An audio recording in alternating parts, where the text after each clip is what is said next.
아멘. 우리 헵시바의 귀한 찬양 하나님께서 기뻐 받으신 줄 믿습니다. 여러분도 은혜를 많이 받으셨어요? 다른 가사가 쭉 있는데 어쨌든 제일 많이 나온 가사가 아멘 할렐루야. 한번 해봅시다. 아멘 할렐루야. 아멘. 그 말을 좀 많이 합시다. 우리도. 아멘이라는 말은 예수님 말씀에 주님 말씀이 옳습니다. 주님 말씀을 믿습니다.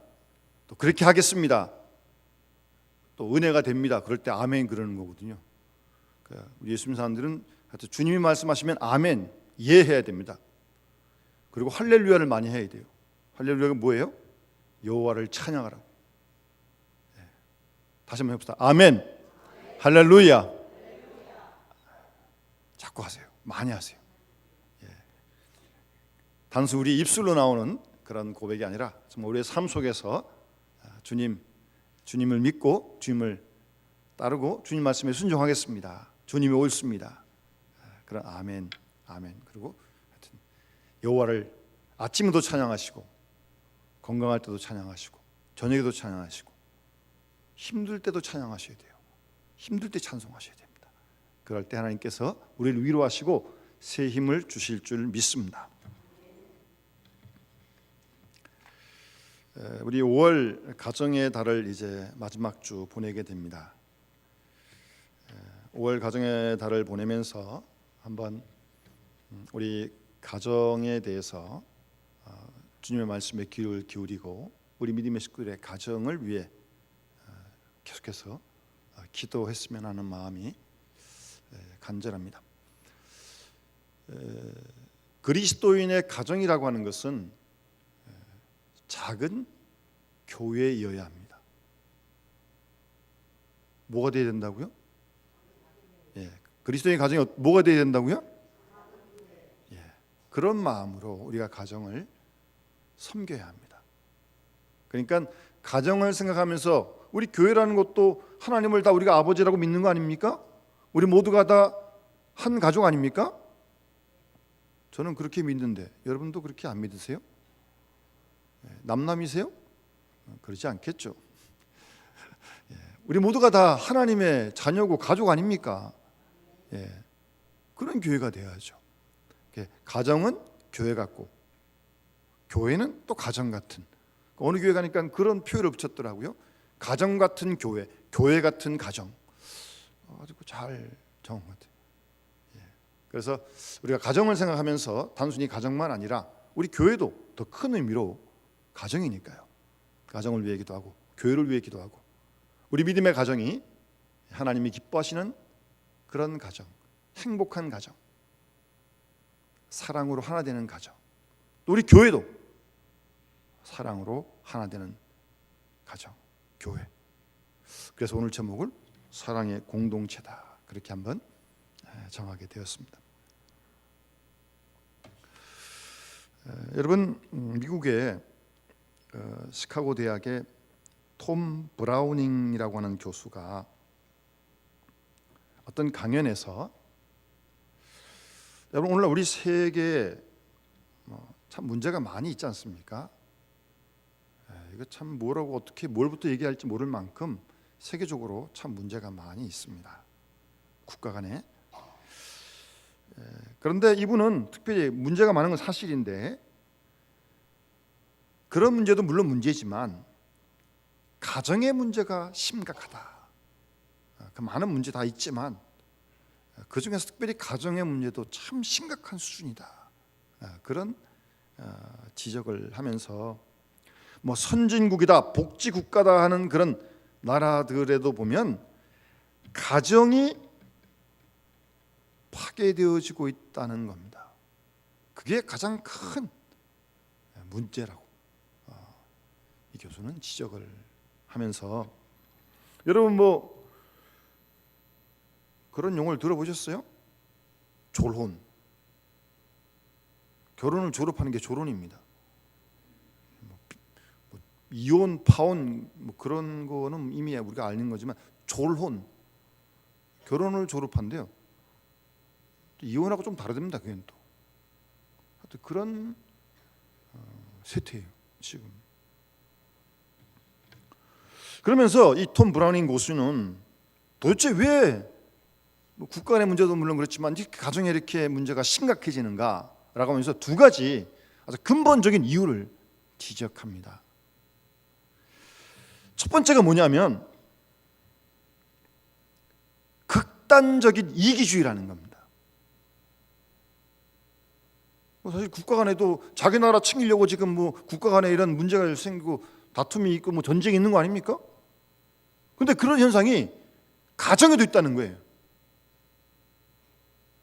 식구 둘이든 셋이든 넷이든 다섯이든 몇 사람 안 되는 가정의 식구들 간에도 이기주의가 가정을 어렵고 힘들게 한다는 사실을 지적합니다.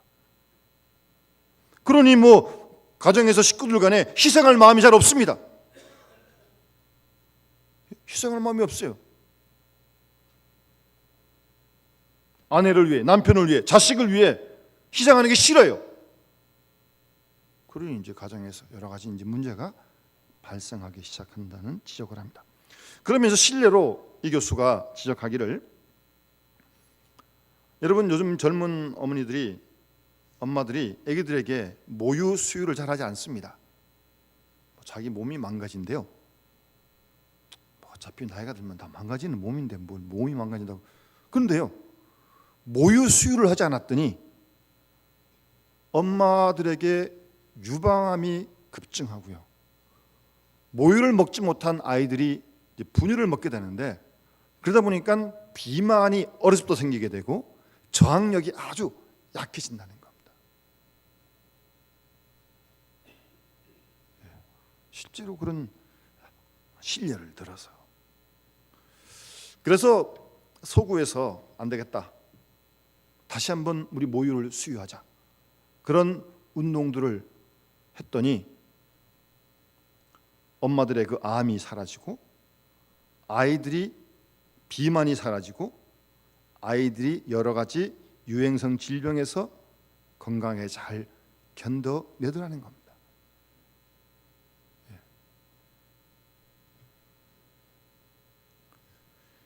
극단적인 이기심, 희생하고 싶지 않다, 철저히 자기중심적인 거죠. 그래서 누구한테도 내 거 안 뺏기겠다는 거죠. 안 준다는 거예요. 심지어 가족도, 식구도. 그것이 아주 큰 문제다. 그러면서 두 번째, 같은 어떤 일직선상의 연장이죠. 그러다 보니까 이 사람들이 희생을 통해 기쁨이 무엇인지를 모른다는 거예요. 희생을, 수고를 통해 얻는 기쁨이 무엇인지 모른다는 거예요. 당연히 수고 안 하고 남한테 희생 안 하니까 그런 기쁨 없는 거죠.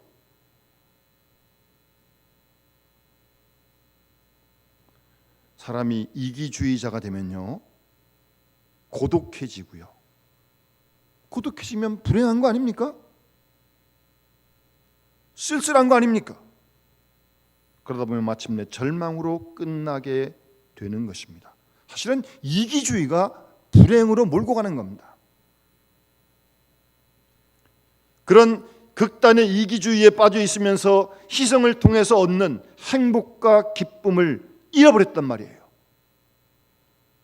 그런 기쁨 없습니다. 그러다 보니까 인간성이 다 황폐해지고 사람다운 사람이 되어지지 못한다는 그런 두 가지 지적을 합니다. 수고하고 희생하는 거 힘들죠. 그런데요, 그렇게 수고하고 희생할 때 세상에 주지 못하는 기쁨이 있습니다. 행복감이 있어요. 우리 교인들이 교회에 와서 백 몇십 명 주일 오후에 식사를 하려면 구역에서 수고 많이 해야 됩니다. 주일 전부터요. 또 주일날도 물론 다 배식도 해야 되고 설거지도 해야 되고, 구역에서 또 우리 남자 집사님들 설거지도 해주시고, 아마 남자 집사님들 집에서 설거지 잘 안 하실 거예요 아마. 그런데 내려가서 보면 참 기쁨으로 식사 준비하시고 식사를 잘 공급하고, 또 설거지하는 남자 집사님들도 제가 수고하신다고 그렇게 인사를 하면 아주 기쁘게 뭘요 그러면서 아주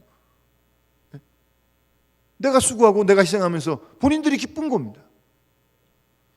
지난 2월 달에도 우리 교회에서 동두천 연탄교회 작년에 이어서 연탄을 우리가 봉사하지 않았습니까? 돈만 낸 게 아니고 연탄을 사가지고 직접 가정마다, 물론 다는 아니지만 연탄을 공급해 줬어요. 올해는 그래도 날씨가 좀 덜 추워서 그래도 괜찮았는데 작년 2월 달에는요, 그때 굉장히 추웠고 체감 온도가 영하 10도 이하로 떨어질 때 그럴 때예요. 그럴 때도 우리 집사님들이, 권사님들이 같이 가서 봉사하고 돌아오시는데 제가 보니까 얼굴들이 다 화나시더라고요. 아주 기쁨이 충만해요. 수고하고 봉사하고 희생하는 그런 기쁨을 하나님이 주신 거 아니겠습니까? 그런 것들을 누리지 못하고 가정에서부터 그걸 잃어가고 있다는 그런 문제를 심각하게 지적했습니다. 여러분, 오늘 이 본문 말씀은 성탄절에 여러분이 자주 듣는 말씀입니다. 예수님께서 탄생하실 때 사건이 기록되어 있는 거 아니겠습니까? 동방목사가 이제 경배하러 갔는데 헤롯이 거짓말을 해서 나도 가서 경배할 테니까 오다가 좀 알려달라. 근데 그건 자기가 경배를 하는 게 아니잖아요. 그래서 이제 동방목사가 하나님 인도하심을 받고 이제 그걸 안 갔죠. 안 가니까 이 헤롯이 이제 화가 난 거죠.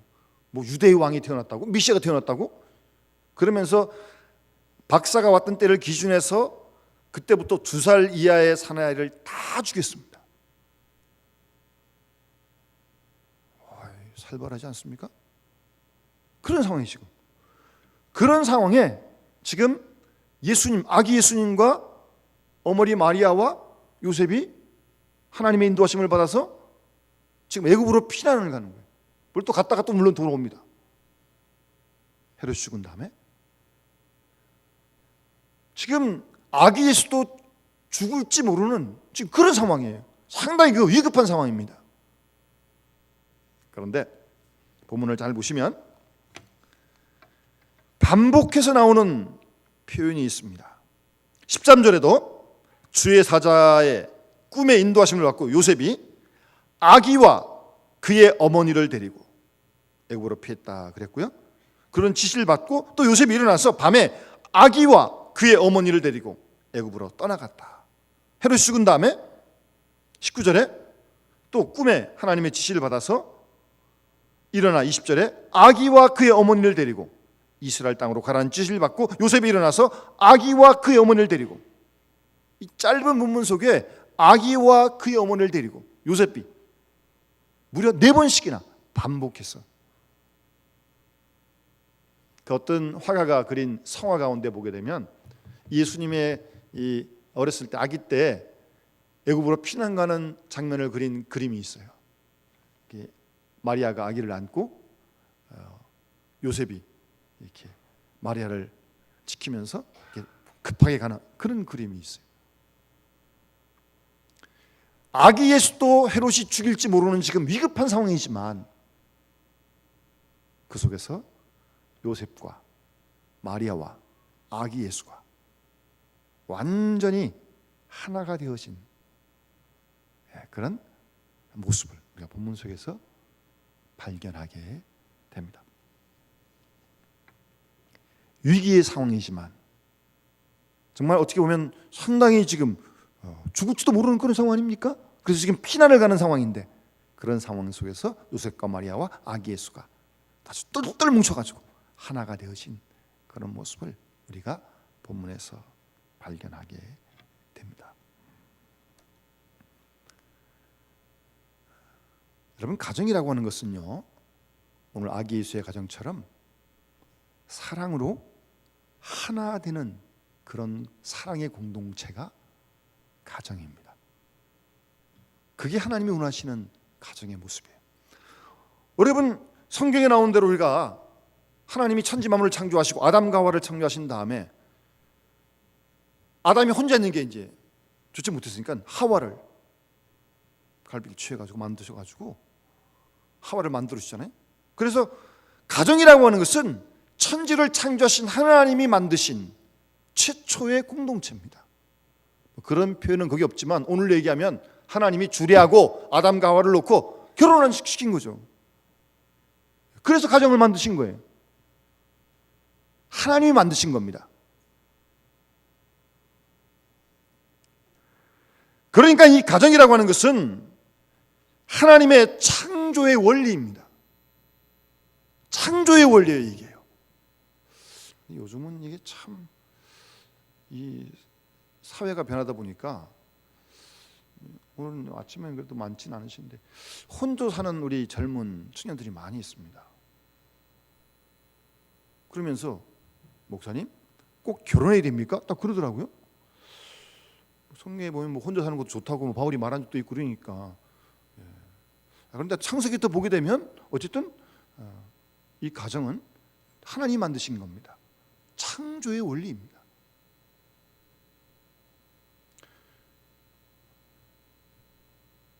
혼자 지내는 것이 좋지 않아서 하나님께서 아담에게 하와를 선물로 허락하신 겁니다. 사람은 혼자 있다 보게 되면 여러 가지 시험에 빠집니다. 고독해지기도 하고 허무해지기도 하고 때론 방종에 빠지기도 합니다. 그래서 신학에서는 고독으로부터 자유, 허무함으로부터의 자유, 방종으로부터의 자유를 위해서 결혼하는 것이다. 그렇게 말을 하기도 합니다. 가정은 창조의 원리라는 겁니다. 뿐만 아니라 하나 더 중요한 것은 하나님께서 만드신 가정을 하나님이 축복하시고 하나님이 가정과 함께 하시고 하나님이 가정을 통해서 역사하시고 하나님이 가정을 통해서 하나님의 복을 계승해 가신다는 사실입니다. 여러분 십계명에 보면 하나님께서 이 계명을 말씀하신 다음에 나를 사랑하고 내 계명을 지키는 자에게 하나님께서 천대까지 은혜를 베푸시겠다고 그랬어요. 천대까지. 죄를 범하면 3, 4대 하나님께서 심판하시고 복을 주시는 가정은 천대까지. 아니 천대까지 가려면 결혼해서 자녀를 낳고 그래야 천대가 이어질 거 아니겠습니까? 그렇습니까? 천대까지 복을 받으려면 결혼해서 가정을 갖고 자녀를 낳아야 1대, 2대, 3대 천대까지 갈 거 아니겠어요? 하나님이 천대까지 하나님을 사랑하고 하나님의 계명을 지킨 자에게 천대까지 복을 주겠다고 말씀하시는데 그런 복을 받으려면 가정을 이루어야죠. 그래서 가정은 축복을 받는 그릇이다, 통로다, 그 말씀입니다. 깨끗하고 거룩하고 정결한 경건한 가정을 이룰 때 하나님께서는 그 가정을 복을 주시고 그 복을 자자손손 천대까지 뭐 3, 4대도 아니에요. 천대까지 복을 주신다고 그렇게 말씀하시잖아요. 그러려면 우리가 가정을 이루어서 하나님의 복을 받을 수 있도록 준비를 해야죠. 그것이 성경이 우리에게 말씀하시는 내용입니다. 우리는 그걸 믿고요. 그리고 이 가정이라는 공동체가 참 뭐 어떻게 보면 쉬울 수도 있지만 이 가정을 통해서 하나님께서 말씀하시는 게 참 많아요. 어떤 분은 심지어 이렇게까지 말합니다. 가정 속에 성경책이 있다. 보세요. 가정에 아버지가 있잖아요. 어머니 계시고 또 자녀가 있고 그러니까 부모와 자녀 관계도 있고 형제 관계도 맺어지잖아요. 우선 뭐 다 놔두고 일단 부모님, 아버지, 어머니를 한번 생각해 보세요. 여러분들 그 아버지에 대한 여러분들 나름대로의 어떤 그런 생각이 어때요? 한국 사회는 그래도 어머니에 대한 생각은 좀 이렇게 좋은 게 많아도 이 아버지 그럴 때는 별로. 그런데 여러분 우리가 믿는 하나님을 우리가 하나님 아버지라고 부르잖아요. 그러니까 가정에서 아버지에 대해서 별로 좋은 생각이 없는 사람은요 하나님 아버지 불러도 별로 아무런 감동이 없어요. 죄송합니다. 저도 저희 아버님이 아직 이제 90세쯤 되셨는데 살아계신데 그러니까 아버님하고 이렇게 뭐 이렇게 친밀하게 그런 기억이 별로 없어요. 그래서 좀 철이 들면서 하나님 아버지 뭐 주기도문도 아버지요 그렇게 기도를 하는데 별로 이렇게 뭐 머리에 떠오르는 게 별로 없어요. 그래서 저는 아버지 불리면, 근데 어머니 불리면 좀 뭔가 좀 사랑받은 게 좀 많이 있잖아요. 어머니 부르면 뭔가 좀 정겹기도 하고, 그 어릴 때 힘들면 아버지보다는 어머니를 먼저 찾잖아요, 대부분 다. 그래서 아버지 불러도 이렇게 별로 이렇게 하나님 아버지 별로. 이제 저는 그래서 이제 그 후에 성경을 통해서 하나님이 이런 분이라는 걸 이제 알게 되면서 하나님 아버지 이제 좀 그렇게 부르는데, 처음에는 어쨌든 아버지 그러는데 별로 이렇게 저도 좀, 루터도 그랬어요. 루터도 아버지가 굉장히 엄했어요. 그러니까 아버지 부르면 싫었어요, 아버지가 막. 그래서 루터는 심지어 그런 말도 했습니다. 하나님 아버지 그러지 말고 하나님 어머니 그러면 안 되냐고. 심지어 그렇게까지 말을 했다고 그래요. 아버지가 굉장히 무서웠거든요. 그러니까 가정을 통해서 하나님에 대한 이미지를 배우는 거예요. 그러니까 아버지하고 관계가 좋은 사람은 하나님 아버지 그러면 참 좋아져요. 자기가 아버지를 통해서 경험했으니까. 아버지가 참 인자하고, 물론 때론 야단치시지만 그게 사랑의 매로. 그러니까 하나님 아버지 그러면 그런 이미지가 다 그려지는 거예요. 그러니까 여러분이 가정이라는 게 얼마나 중요해요. 그래서 제가 젊은 분들 결혼할 때 뭐 주례하기도 하고 미리 와서 인사하고 그럴 때 기도할 때, 아버지를 통해서는 보통 엄한 하나님의 사랑을 자녀들에게 보여줘야 되고요, 어머니를 통해서는 하나님의 자비로운 사랑을 보여줘야 한다는 거예요. 뭐 애들이 하나님을 보았습니까? 부모를 통해서 하나님을 배우게 되는 거거든요. 그러니까 부모가 하나님의 사랑을 보여줘야 할 그런 책임이 있는 거거든요, 사실은요. 그러니까 이 가정이라는 게 정말 성경책이라니까요. 또 뭐 부부간에도 사랑을 하잖아요. 뭐 글쎄요, 여기 연세 드신 분들이 대부분 많으신데, 혹시 권사님 뭐 사랑을 한번 미치도록 한번 해보신 적 있어요? 예, 있으시네요. 뭐, 사랑을 미치도록 해요. 누군가를 사랑할 때 서로 사랑하면요, 이대로 끝나도 좋다, 그런 생각이 든대요. 그렇게 막 정말 좋은 거예요. 그 부부간에 그런 사랑의 경험이 있는 사람이라면 하나님과 주님과의 사랑도, 내가 보이는 사람을 이렇게 사랑하는데 하나님을 더 사랑해야지, 경험을 통해서 이러면 안 되겠구나, 그렇게 깨닫기도 하고. 그러니까 이 가정을 통해서요, 하나님께서 우리에게 가르치고 훈련하는 게 참 많습니다. 여러분, 특별히 어쨌든 가정은 사랑의 공동체 아닙니까? 사랑의 공동체. 결혼식 때 여러분 많이 들으셨을 거예요. 에베소 6장 본문을 많이 보는데 남편들에게 이렇게 말씀하시잖아요. 자기 아내를 사랑하기를 자기 자신과 같이 할지니 아내를 사랑하는 자는 자기를 사랑하는 것이다. 하나님이 원하시는 가정의 남편의 아내 사랑은 그런 거예요. 그러면 그런 사랑을 받은 아내는 남편에게 복종하라고 그렇게 말씀하십니다. 그런 사랑을 받는데 그런 남편에게 복종 안 하겠어요?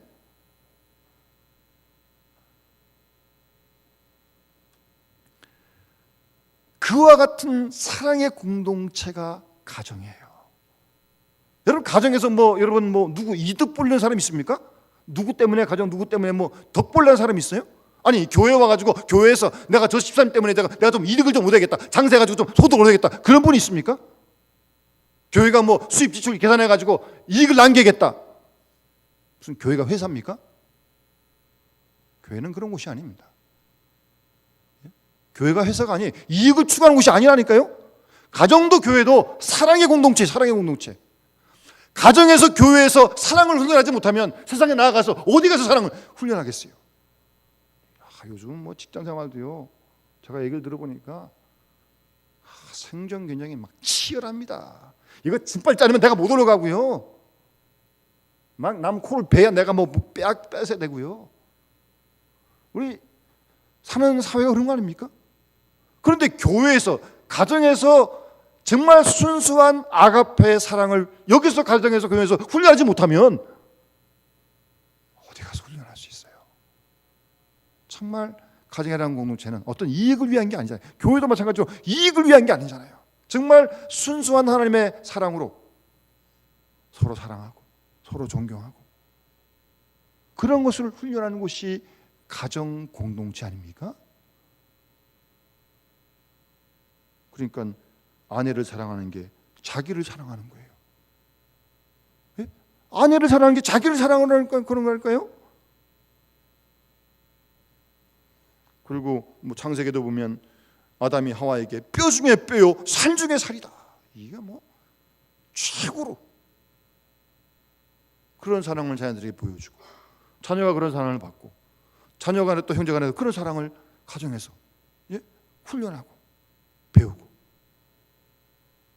그런 공동체가 가정 공동체고, 그런 가정을 하나님이 원하시는 겁니다. 우리가 교회에서 그런 사랑을 배우고 그런 사랑을 여기서 베풀고 훈련해야 합니다. 이 교회에서 말이에요. 서로 사랑하기를, 섬기기를, 정말 수고하고 희생하고 그 속에서 기쁨을 얻고, 그런 것을 훈련하는 사랑의 공동체가 가정이고, 그리고 교회라고 하는 사실을 우리는 잊지 말아야 합니다. 그래서 우리 그리스도인들은 어떻게 보면 우리의 그 인생은 결국 이 사랑을 배워가고 사랑을 훈련해가는 그런 과정입니다. 사람이 가만히 있으면 다 자기 중심적이 돼요. 나를 위해 달라는 거예요. 나를 좀 섬겨달라는 거예요. 그런 본성에서 우리가 벗어나서 주님께 받은 사랑을 우리가 기억하고 그 사랑을 감사하면서 이제 손을 내밀어 가지고 섬기고 사랑하고 수고하고, 신앙생활을 더해갈수록 연세가 들수록 더 사랑의 그릇이 더 커져가고 넓어가는 그런 사람이 행복한 사람 아니겠어요? 그런 사람이 정말 멋있는 사람 아니겠어요? 하나님 원하시는 모습이 그런 모습 아니겠습니까? 여러분, 사랑받는데 물론 기분이 좋죠. 한번 사랑을 베풀어 보세요. 받는 것보다 훨씬 더 좋습니다. 주는 기쁨이 훨씬 더 커요. 그걸 배워가는 것이 우리 인생의 과정이고, 하나님 그걸 우리에게 훈련을 시키시는 겁니다. 근데 가정에서부터 시작해야 돼요. 그리고 교회에서부터 해야 돼요. 여기서 하면 어디 가서 하겠어요? 못한다니까요. 그래서 에베소서에서 바울이 기도하듯이 하나님의 사랑을 길이와 높이와 길이와 넓이를 깨달아 알아서, 그러니까 신앙생활이 발전한다고 하는 것은 하나님이 날 사랑하신 사랑을 더 자꾸 느끼고 깨닫게 되는 겁니다. 너무나 감사한 거예요. 그래서 사도 바울이 그리스도의 사랑이 나를 강권하신다 그러잖아요. 그 사랑에 부음바 되어지니까 복음을 전하면서 물에 빠지고 먹지 못하고 옥에 갇히고 매를 맞고, 그래도 기뻐하고 기뻐한다고 계속 말하면서 복음을 힘있게 증거하는 겁니다. 어때요? 행복한 사람 아니겠습니까? 하나님 우리에게 원하시는 것은 그런 모습을 원하시는 거예요. 지난 과거는 다 놔두고요, 오늘 이 말씀 우리가 들었으니까 오늘부터 우리 남은 인생 정말 가정을 그리고 교회를 사랑으로 섬기고, 그래서 우리 믿음의 가정이 사랑의 공동체가 되어지고 교회가 아름다운 사랑의 공동체가 되어질 수 있도록, 제가 지난 수요일에 말씀드렸는데 금요일인가요? 여러분 아인슈타인 아시잖아요. 아주 세계적 물리학자 아닙니까? 그 제자들이 집에 와서 그 부인에게, 사모님, 혹시 사모님은 이 선생님의 상대성 원리를 아십니까? 라고 이렇게 물었다는 거예요. 어렵거든요, 그게. 혹시 사모님은 좀 아실까 싶어가지고 물은 거예요, 부인에게. 그랬더니 이제 사모님이 하신 말씀이 껄껄 웃으면서, 나는 아무것도 모릅니다. 아는 것이라고는 오직 한 가지. 내가 사랑에 불 붙고 있을 때 남편도 사랑에 불이 붙고, 내 사랑의 불이 꺼지면 남편도 불이 꺼집니다. 이것이 상대성의 원리입니다 라고 딱 얘기하더라는 겁니다. 누가 사랑해 주기를 기다리세요? 먼저 내 속에 사랑의 불이 붙으면 상대방도 붙어요. 내가 꺼지면 거기도 꺼지는 거예요. 나는 안 하면서 오기를 기다려요? 안 옵니다. 안 와요. 내가 먼저 가야 돼요. 내 속에서 사랑의 불이 붙을 때 그게 전달되어져서 그 사람도 서로 교통을 하게 되는 거예요. 여러분, 우리가 죄인 되었을 때 하나님께서 우리를 사랑하셨잖아요. 죄인 되었을 때 주님이 나를 왜 십자가에 대신 돌아가셨잖아요. 그 사랑을 우리가 받은 거 아니에요. 지금도 받고 있는 거 아닙니까? 그렇다면 내가 사랑을 받았는데 그 사랑으로 가정의 식구들 사랑하고 그 사랑으로 교회 식구들 사랑하고 우리 교회가 그 사랑을 가지고 안 믿는 이 세상을 나가서 사랑으로 가지고 그들을 사랑하는 거죠. 그러한 사랑의 행복자가 되어지는 모든 분들과 또 우리 가정과 또 우리 교회가 될 수 있기를 주의 이름으로 축원합니다. 우리 주님 말씀을 기억하시면서 559장 우리 함께 찬송 부르겠습니다.